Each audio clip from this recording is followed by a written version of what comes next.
Dans cet exercice, on souhaite tracer dans le plan XOY la carte du champ magnétostatique créée dans le vide par deux fils infinis. Donc, les deux fils infinis parallèles à l'axe Z. Le fil passant par ce point -1, 0, 0 sort de notre feuille, perpendiculaire à notre feuille. Et donc le courant est sortant. Et le fil situé en 1, 0, 0 a le courant entrant. Et première question, il faut donner le sens et la direction du champ B0 en tout point de l'axe OX.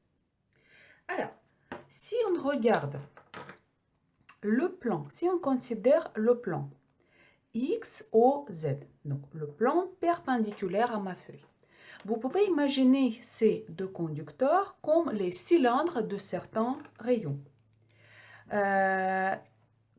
Et si on prend ce plan XOZ et on va couper le système de deux cylindres par ce plan, d'un côté, on va obtenir les deux demi-cylindres, de l'autre côté, on va obtenir les deux demi-cylindres, et la distribution des courants sera identique.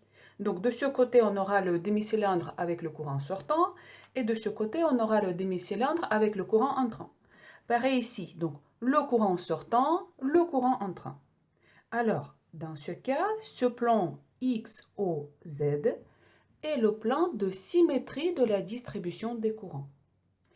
Et le champ magnétostatique en tous les points de ce plan est perpendiculaire à ce plan de symétrie de la distribution de courant.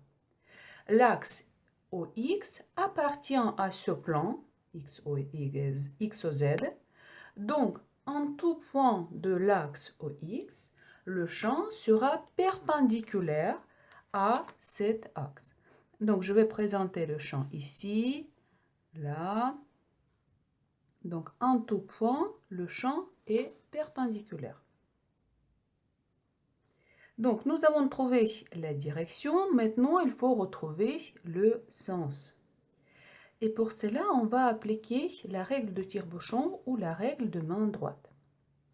Alors, je vais appliquer la code couleur. Pour le premier conducteur, je vais dessiner tous les vecteurs du champ magnétostatique en vert. Et pour le deuxième, je vais présenter tout en, par exemple, en rouge. Là. Donc ici, ça sera en rouge. Alors, le conducteur 1, le courant est entrant. C'est-à-dire qu'on applique la règle de tire-bouchon ou la règle de main droite. Donc, le courant est entrant. Dans ce cas, les doigts vont montrer le sens et la direction du champ.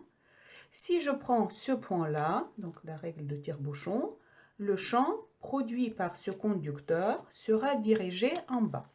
Donc, je vous rappelle que le champ produit par un conducteur infini est proportionnel, donc l'intensité du champ est proportionnelle à μ0, proportionnelle à l'intensité de courant et inversement proportionnelle à la distance qui sépare l'endroit où se situe ce conducteur et le champ, et le point où on calcule le champ.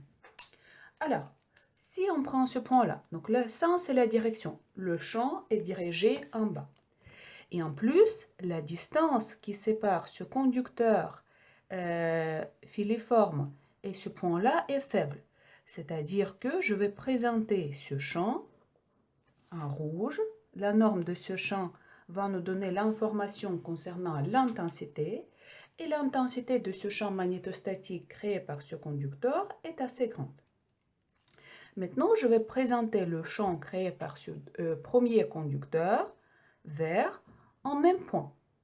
Donc, la même intensité de courant, I et I. Par contre, ici, la distance qui sépare ce conducteur et ce point est beaucoup plus grande.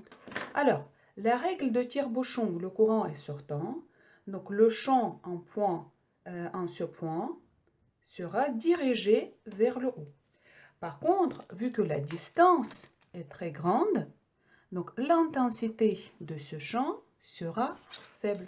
Donc le vecteur du champ magnétostatique, la norme de ce vecteur, je vais présenter la longueur de ce vecteur est faible. Alors, dans ce point-là, on fait la somme vectorielle des deux vecteurs et on voit bien que c'est le champ magnétostatique produit par ce conducteur entrant qui va gagner. Donc, le champ en ce point sera dirigé vers le bas. De la même façon, donc, le champ en ce point-là, c'est pareil, ce conducteur-là qui va gagner. Donc, je vais présenter là. Je vais présenter en bas. Donc, en tout point de cette zone-là, le champ sera dirigé en bas. De la même façon, si maintenant on considère cet espace-là, donc le champ produit par ce conducteur vert, je vais appeler le conducteur vert et le conducteur rouge. Alors, le champ produit par ce conducteur vert. Pour qu'on puisse voir mieux, je vais même colorier. Alors, le champ, on applique la règle de tire-bouchon. En ce point-là, dans cet espace-là, sera dirigé en bas. Donc, pareil, je vais prendre le champ. Je présente le champ. La distance faible, donc l'intensité est grande et le champ est dirigé en bas. Si je considère maintenant ce conducteur rouge, donc le champ en ce point-là sera dirigé vers le haut. Par contre, la distance est grande, donc l'intensité de ce champ est faible. Donc c'est bien le champ produit par le conducteur vert qui va gagner. La même chose en tous les points de cet espace. Donc ici légèrement plus faible, vu que la distance est plus grande. Voilà. Nous avons retrouvé le sens et la direction en ces zones-là. Maintenant, entre les deux. Prenons le cas quand nous sommes plus près de ce conducteur rouge. Alors, ce conducteur rouge, donc on applique la règle de tire-bouchon. Pour que le courant entre, il faut que le champ sera dirigé, donc déjà perpendiculaire, et le sens vers le haut. Donc, en ce point-là, le champ magnétostatique produit par ce conducteur est dirigé vers le haut. Par contre, le champ produit par ce conducteur vert sera également dirigé vers le haut. Regardez, donc on applique la règle de tire-bouchon ou la règle de main droite. Donc le champ produit par ce conducteur vert sera également dirigé vers le haut. Donc je vais rajouter certains vecteurs B. L'intensité est plus faible, mais collinéaire à ce vecteur rouge. Donc on additionne les deux vecteurs. De la même façon, quand nous sommes ici, tout près à ce conducteur vert, donc le champ produit par ce conducteur vert est dirigé vers Y positive, là. Et pareil, le champ produit par ce conducteur rouge est également dirigé vers Y positif. Donc on fait la somme de deux vecteurs et le champ résultant en ce point-là, vous voyez, est dirigé vers le haut. De la même manière, le champ en ces deux points sera dirigé vers le haut. Donc je vais le faire. Donc dirigé vers le haut. Donc, ici, j'additionne les deux vecteurs.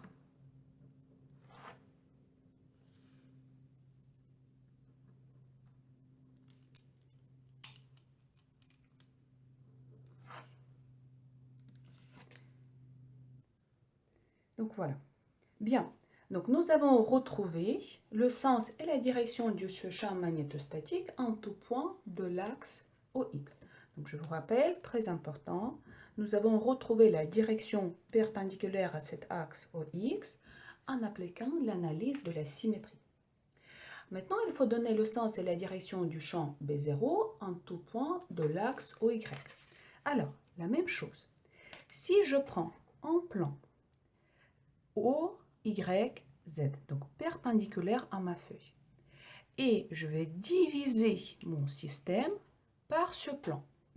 De point de vue de géométrique, je retrouve un conducteur qui se situe à certaines distances D d'un côté et un autre conducteur qui se situe à la même distance D de l'autre côté. Par contre, si je regarde le sens de courant, donc ici le courant est entrant, ici le courant est sortant. Donc dans ce cas, il s'agit du plan d'antisymétrie de courant. Donc c'est comme pour retrouver le plan de symétrie, il faut retourner, donc il faut prendre par exemple, ce conducteur-là et le retourner par rapport à ce plan de symétrie. Donc par ce plan d'antisymétrie. Donc le plan YOZ, c'est bien le plan d'antisymétrie de la distribution de courant. Deux paramètres qui définissent ce plan d'antisymétrie.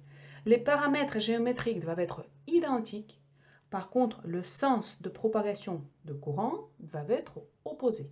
Donc ici, les distances identiques. Par contre, ici, le courant est entrant. Ici, le courant est sortant. Et l'axe YO appartient à ce plan d'antisymétrie de la distribution des courants. Et une propriété très importante du champ magnétostatique, le champ qui est un vecteur axial ou pseudo-vecteur, c'est que le champ magnétostatique en tout point de ce plan d'antisymétrie de la distribution de courant va appartenir à ce plan, va se retrouver dans ce plan. Autrement dit, que les composantes normales seront nulles en tout point de ce plan d'antisymétrie. Pour notre cas, donc l'axe OY appartient à ce plan d'antisymétrie. Ça veut dire que le champ B, en tout point de cet axe OY, aura la direction de cet axe OY. Donc, le champ sera confondu avec cet axe OY. Pourquoi? Parce que le champ magnétostatique, c'est le champ axial. Et pour les champs axiaux ou pour le pseudo-vecteur, c'est la même chose.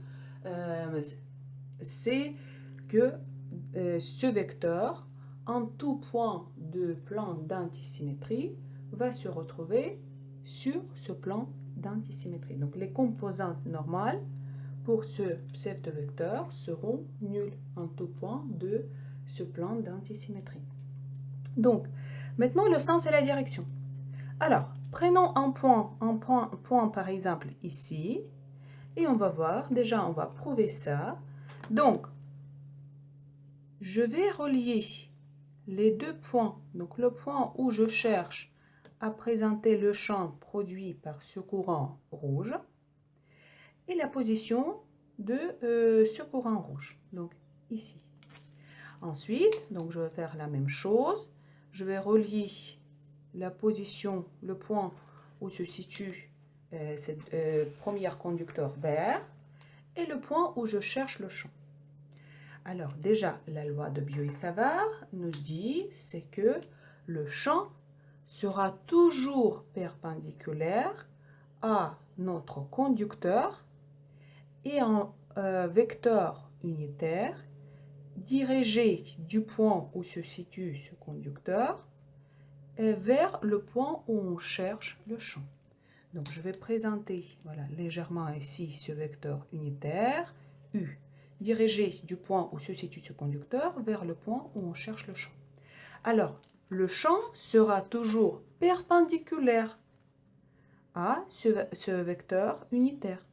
Après perpendiculaire, donc le sens pour l'instant je ne connais pas. Je connais que c'est juste perpendiculaire. Donc je vais présenter par exemple comme ça. Voilà. La même chose, je vais introduire le vecteur unitaire dirigé du point où se situe ce conducteur vert vers le point où je calcule le champ, là, et je sais que le champ sera perpendiculaire à ce vecteur unitaire. Maintenant, pour le sens. Donc, la direction, j'ai trouvé, c'est perpendiculaire, c'est cette direction-là. Donc, maintenant, le sens, j'applique la règle de tire-bouchon et on voit bien que le champ va avoir ce sens-là et pas le sens opposé. Donc, pour certaines directions, je vais présenter ce champ. Donc, je vais prendre, par exemple, 1 cm, à peu près. Voilà, je vais présenter ce champ, comme ça. La même chose pour ce conducteur vert. Le champ est sortant, donc j'applique la règle de tire-bouchon. Et pareil, on voit que le sens de ce champ est bien comme ça et pas de sens opposé. Alors, on fait la somme vectorielle. Vu que les deux intensités sont identiques, pourquoi? Parce que le courant qui circule dans le premier conducteur et deuxième conducteur est identique. Regardez. Et les distances qui séparent les deux points, donc cette distance-là et cette distance-là, sont identiques. Donc l'intensité de deux champs sont identiques, c'est-à-dire que la longueur de deux vecteurs est identique. Ça veut dire que les composantes 1, x, vont se compenser. Et on va retrouver le vecteur résultant sur l'axe y. Donc le champ résultant, je vais marquer en noir, comme ça, vu qu'il y a là les deux composantes qui se rajoutent. Donc le champ résultant en point M appartenant à cet axe Y va se retrouver sur cet axe OY qui appartient à ce plan d'antisymétrie. Donc propriété très importante, c'est que, encore une fois, en tout point de ce plan d'antisymétrie de la distribution des courants, le champ magnétique va se retrouver, va appartenir à ce plan. Alors, de la même façon, prenons un point ici. Donc, je vais prendre un point symétrique. Un point symétrique. Et je vais essayer de retrouver le champ en ce point. Donc, ce que je sais déjà, c'est que le champ va appartenir à cet axe. Après, le sens, est-ce que c'est en bas ou est-ce que c'est vers le haut? Alors, ici, je peux appliquer les deux méthodes. Soit la méthode par la construction, comme j'ai fait tout à l'heure, soit une méthode par la considération de la symétrie. Alors, je vais faire la deuxième méthode, l'application des considérations de symétrie, et je vous laisse faire la première méthode, donc retrouver ce champ en point M' par les constructions. Alors, nous avons déjà dit, c'est que le plan XOZ, c'est le plan de symétrie de la distribution des courants. Et une propriété très importante du vecteur axial ou pseudo-vecteur, c'est que ce vecteur va garder la composante normale, la même composante normale, en point M et en point M' symétrique par rapport à ce plan de symétrie. Alors, pour tous les vecteurs axiales, pour tous les pseudo-vecteurs, la composante normale en point symétrique par rapport à ce plan de symétrie de la distribution de courant reste la même et la même. Par contre, les composantes tangentielles auront la même norme mais le sens opposé. Mais vu qu'en point M, nous avons uniquement la composante normale, ça veut dire que la composante perpendiculaire à ce plan. Ça veut dire que dans le point symétrique par rapport à ce plan de symétrie, dans le point M', j'aurai la même composante normale, c'est-à-dire que la même norme, le sens et la direction. Donc tout de suite, je peux présenter le champ au point M'. Donc nous avons ce champ-là. Ce résultat, vous pouvez retrouver à partir des constructions. Bien. Donc, en tout point de l'axe OY, le champ B sera dirigé vers Y croissant et sera confondu avec cet axe OY. Troisième question, donnez le sens et la direction du champ B en point A, B, C et D. Donc, prenons un point quelconque. Donc, par exemple, je vais prendre un point A, Donc ici, certains points A. Ensuite, symétrique, je prends symétrique. Donc un point B. Ensuite, un point C et un point D. Et on va déterminer le sens et la direction du champ en ce point. On va appliquer la méthode de construction. Donc, on va considérer d'abord le conducteur rouge, puis le conducteur vert pour tous les points. Alors, première, le conducteur rouge. Comme d'habitude, je vais relier le point A avec le point 1, 0, 0, où se situe ce conducteur. Donc, le vecteur unitaire dirigé du point de ce point-là vers le point A. Et on sait que le champ sera donc perpendiculaire à ce vecteur unitaire selon la loi de Biot et Savart. Donc, de toute façon, le champ magnétique est défini comme le produit vectoriel de deux vecteurs, donc ça sera toujours perpendiculaire à ce fil-là et le vecteur unitaire. Maintenant, pour le sens, donc il faut que j'applique la règle de tire-bouchon, donc il faut que je tourne dans ce sens-là. Donc, le sens de ce champ, ça sera de ce côté-là et pas du côté opposé. La distance est relativement faible, donc je vais marquer que l'intensité, vu que la distance est faible, dans ce cas, est grande. Maintenant, deuxième conducteur, le conducteur vert. Donc je vais relier les deux points. Le vecteur unitaire, ceci dit que le champ aura le sens perpendiculaire. Donc comme ça. Bien. Maintenant, pour retrouver donc la direction perpendiculaire, pour retrouver le sens, j'applique la règle de tire-bouchon. Donc le champ aura ce sens-là et pas ce sens-là. Pourquoi? La règle de tire-bouchon, d'accord? Ou la règle de main droite. Par contre, la distance là est relativement grande. Donc, tout de suite, je sais que vu que la distance est grande, la norme de ce champ sera faible. Et le champ résultant, pour retrouver le champ résultant, je vais calculer la somme de deux vecteurs et le champ résultant en ce point-là, je présente, voilà, à ce sens-là. Alors, ensuite, je peux continuer de cette façon les constructions des champs au point B, C et D. Une autre façon, donc ce que je vous laisse faire pour s'entraîner, une autre façon à retrouver le champ au point B, C et D, ce sont les considérations de symétrie.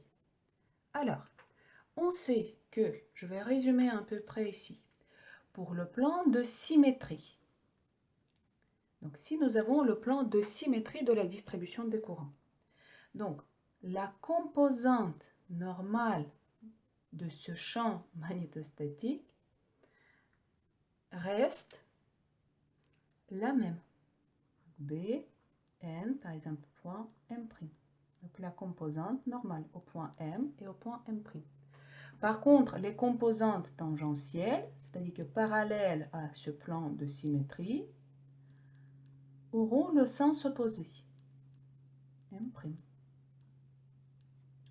Par contre, pour le plan d'antisymétrie de la distribution des courants, ce plan d'antisymétrie joue le rôle de miroir. Donc, pour le plan d'antisymétrie, les composantes normales ont la même norme mais le sens opposé. C'est comme on regarde un miroir.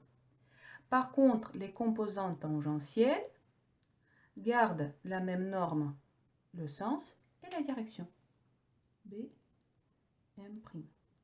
Donc, à chaque fois, il faut poser la question, est-ce qu'il existe un plan de symétrie?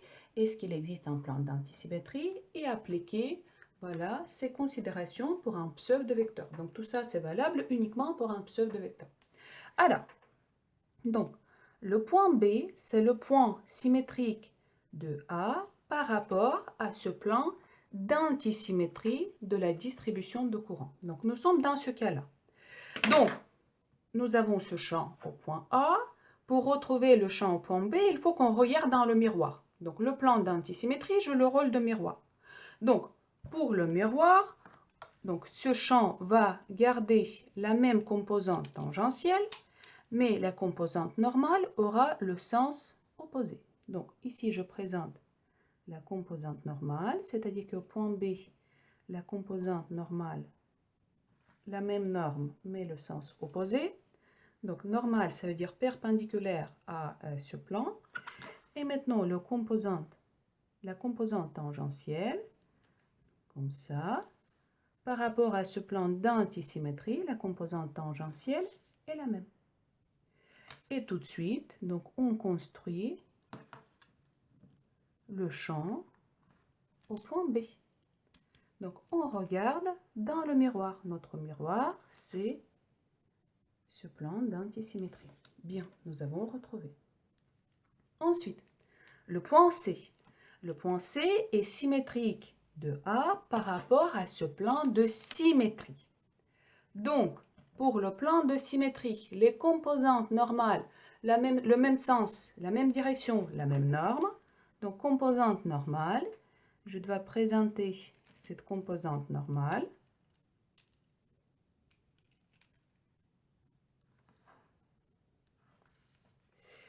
Par contre, la composante tangentielle aura le sens opposé. Donc, la même norme, mais le sens opposé. Donc, tout de suite, je présente comme ça. La somme des deux va nous donner le champ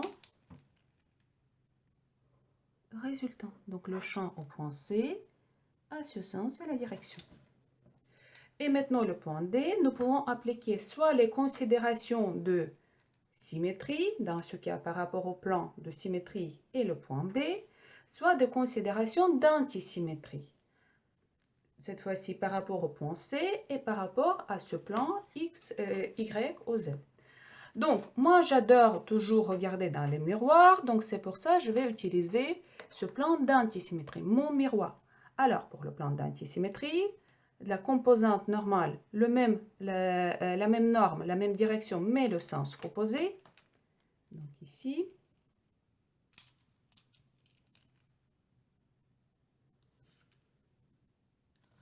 Par contre, la composante tangentielle est la même. Donc, la composante tangentielle est la même.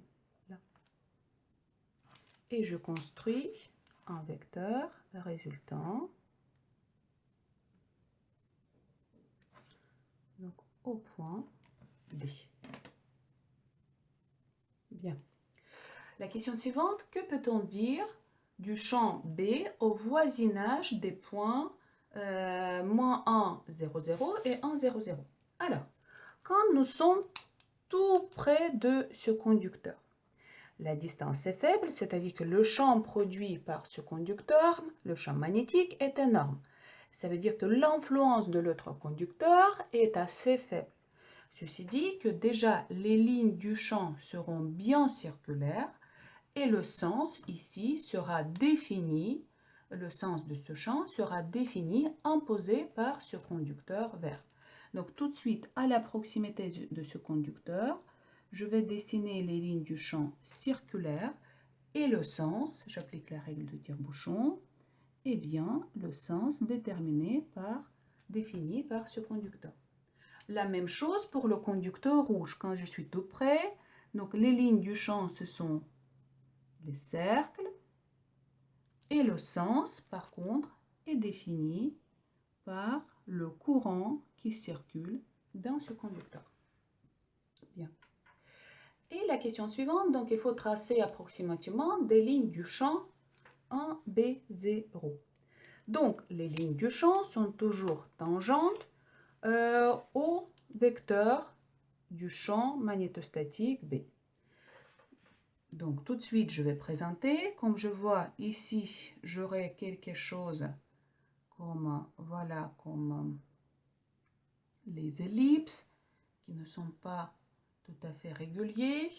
Donc je les présente. Donc voilà, j'ai retrouvé ça.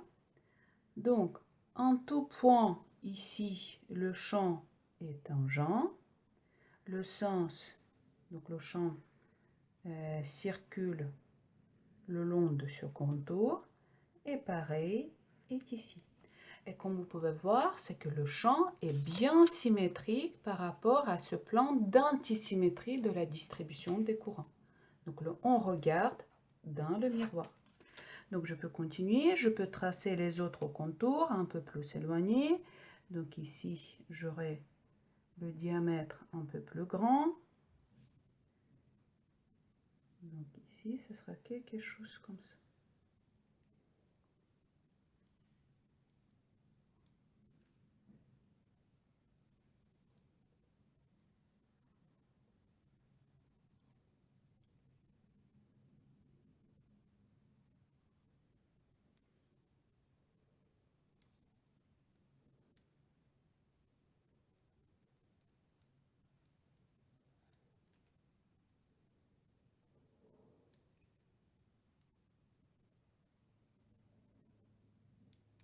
Voilà, ça c'est la direction.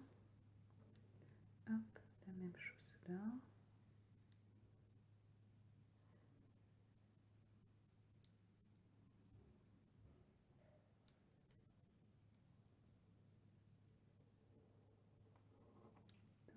Donc ici.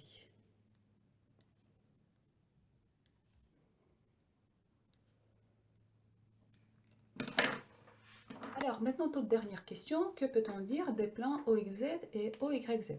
Alors, OYZ, c'est notre miroir, donc c'est le plan d'antisymétrie de la distribution de courant. On prend cette partie-là, pour retrouver un autre, on regarde dans le miroir. Et XOZ, c'est le plan de symétrie de la distribution de courant.